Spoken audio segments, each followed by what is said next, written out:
sesungguhnya Allah apabila ridha terhadap seorang hamba, maka dia berfirman, wahai malaikat maut, pergilah kepada si fulan, lalu bawalah ruhnya kepadaku agar aku menyenangkannya. Cukup akan aku dari amalnya, aku telah mengujinya, lalu aku mendapatkannya menurut apa yang kusukai. Nah, ini malaikat maut hendak mencabut nyawa orang yang diridai Allah. Perintah Allah, wahai Israel, jam tulak ke sana dah, datangi hambaku yang kuridai itu, cabut ruhnya, bawa kemari, aku ingin membahagiakannya.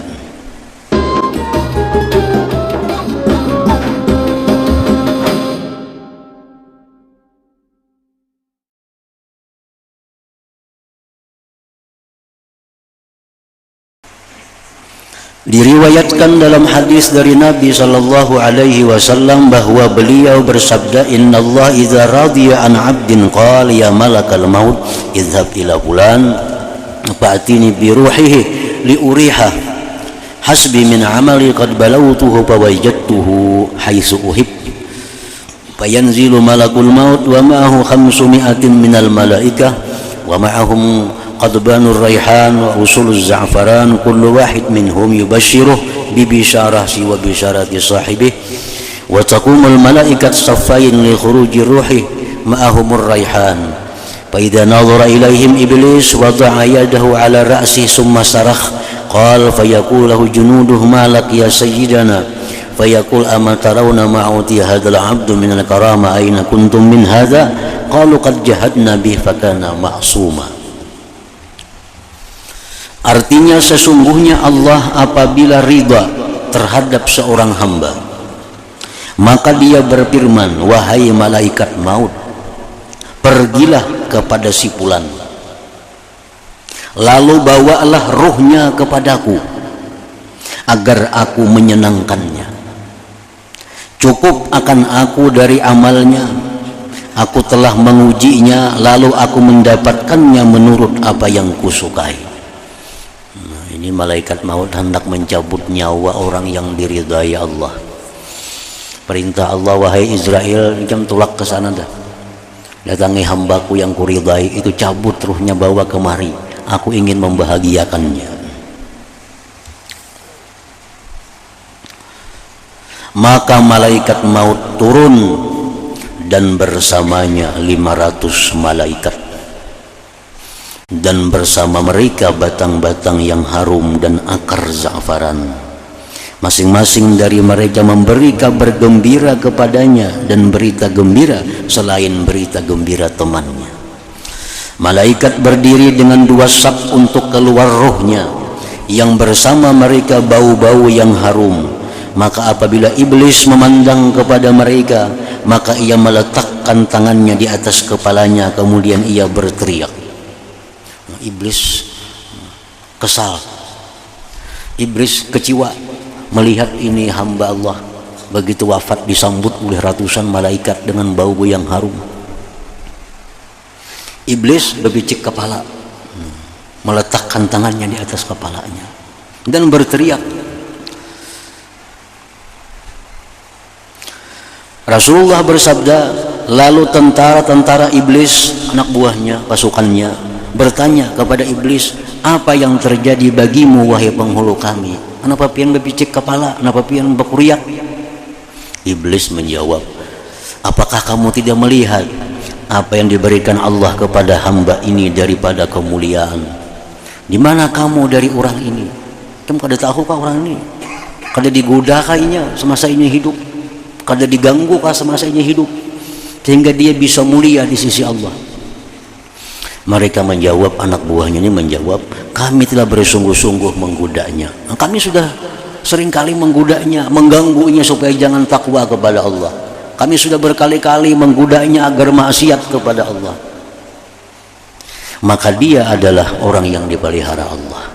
Artinya kami menggoda kada mampan, kami rayu kada mampan, karena dia sudah dipelihara oleh Allah Subhanahu wa ta'ala.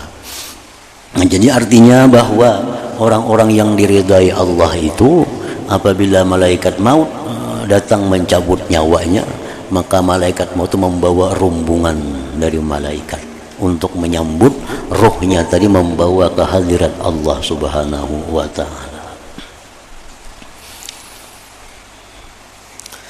Al-Hasanul Basri berkata, tidak ada kesenangan bagi orang mukmin kecuali pada bertemu dengan Allah Ta'ala. Tidak ada kebahagiaan bagi orang mukmin kecuali pada bertemu dengan Allah Ta'ala. Maka barang siapa kesenangannya pada bertemu dengan Allah Ta'ala, maka hari kematiannya adalah hari kebahagiaannya dan kegembiraannya, keamanannya, kemuliaannya, dan kehormatannya. Artinya bila mana kita ini rindu dengan Allah, kita ini cinta kepada Allah, kita ingin bertemu dengan Allah, maka hari kematian itu adalah merupakan hari kemerdekaan. Hari kematian itulah hari kebahagiaan. Karena pada hari itu kita berjumpa dengan zat yang selama ini dirindukan. Dikatakan kepada Jabir bin Zaid ketika akan wafat, apa yang akan kamu inginkan? Ujar nang maharagu nang memelihara menjaga Jabir nih waktu sedang sakit. Wahai Jabir, pian hendak apa? Pian hendak apa? Jabir menjawab, memandang kepada Al-Hasan. Aku hendak bertemuan Hasan. Hasan Basri maksudnya. Maka ketika Al-Hasan masuk kepadanya, maka dikatakan kepadanya, ini Al-Hasan. Wahai Jabir, ini sudah datang Hasannya. Nang pian hendak bertemuan lawan sidin, ini sudah ada sidinnya Al-Hasan. Lalu Jabir mengangkat pandangannya kepada Al-Hasan. Kemudian ia berkata, wahai saudara kami, wahai saudara kami Hasan, ini saat demi Allah di mana saya berpisah denganmu ke neraka atau ke surga. Muhammad bin Wasi' berkata ketika akan meninggal dunia, wahai saudara kami, Alaikumussalam, ke neraka atau Allah memaafkan. Ke neraka atau Allah memaafkan. Sebagian mereka bercita-cita agar ia tetap dalam nazak pencabutan nyawa selama-lamanya dan tidak dibangkitkan bagi pahala maupun siksa. Nah, jadi orang-orang salihin dahulu itu ada yang mengingini bahwa selama-lamanya dalam sakaratul maut, kadang menghendaki dibangkit lagi di akhirat karena takutan mau dibangkit tuh bisa-bisa ke neraka mati. Biar sudah macam ini salawasan dalam sakaratul maut saja. Nah, maka takut terhadap su'ul khatimah. Takut terhadap su'ul khatimah adalah memutung hati-hati orang yang ahli ma'rifah. Dan ia termasuk bencana yang besar ketika akan mati. Dan telah kami sebutkan pengertian su'ul khatimah. Dan sangat takutnya orang-orang yang ahli ma'rifah daripadanya dalam kitab Al-Khawf war Raja yang sudah kita bicarakan dulu. Dan itu layak dengan tempat ini, tetapi kami tidak memperpanjang dengan menyebutkannya dan mengulangnya. Penjelasan tentang keadaan-keadaan yang disunatkan bagi orang yang hampir mati. Kalau orang itu sudah sakit, sudah uyuh, sudah parak lah, apa yang baik dikerjakan, apa yang sunat dilakukan supaya mati dalam keadaan husnul khatimah. Ketahuilah bahwasanya yang disukai ketika mati dari rupa orang yang hampir mati adalah tenang dan diam. Dan dari lisannya adalah bahwa ia mengucapkan syahadat, dan dari hatinya adalah bahwa ia berbaik sangka kepada Allah Ta'ala. Nah itu paling bagus sudah hendak mati. Nah, tenang, tentram, lisannya mengucap la ilaha illallah, hatinya berbaik sangka kepada Allah. Nah, mati dalam keadaan husnul khatimah itu. Adapun rupa, maka telah diriwayatkan dari Nabi sallallahu alaihi wasallam bahwa beliau bersabda, urqubul maita inda salasin idza rashaha jabinuh wa dama'at aynah wa yabisat syafatah fahiya mir rahmatillahi qad nazalat bih wa idza ghatta ghatital makhnuq wa ahmarra launuh wa arbadat syafatah fahuwa min azabillah qad nazala bih. Artinya, perhatikanlah, ujar Nabi ini, perhatikanlah orang yang meninggal di sisi tiga hal.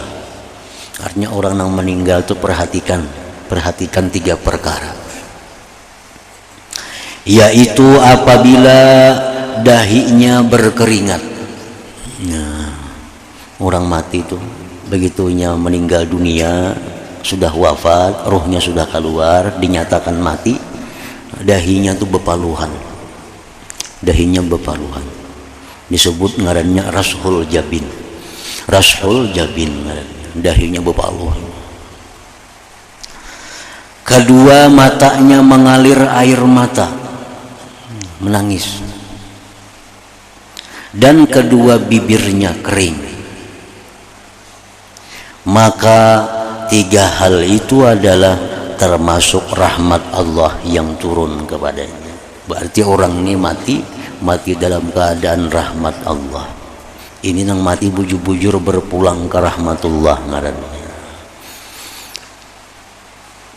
Dan apabila ia mendengkur seperti dengkurnya orang yang tercekik, warnanya, warna mukanya merah, dan kedua bibirnya pucat, maka tiga hal itu adalah termasuk siksaan Allah yang telah turun kepadanya. Berarti ini mati dalam keadaan sakit orang ini. Allahu biha ya Allah biha ya Allah bi husnil khatimah wa ya ayyuhar rajun minhu syafa'atan sallu alaihi wa sallimu taslima.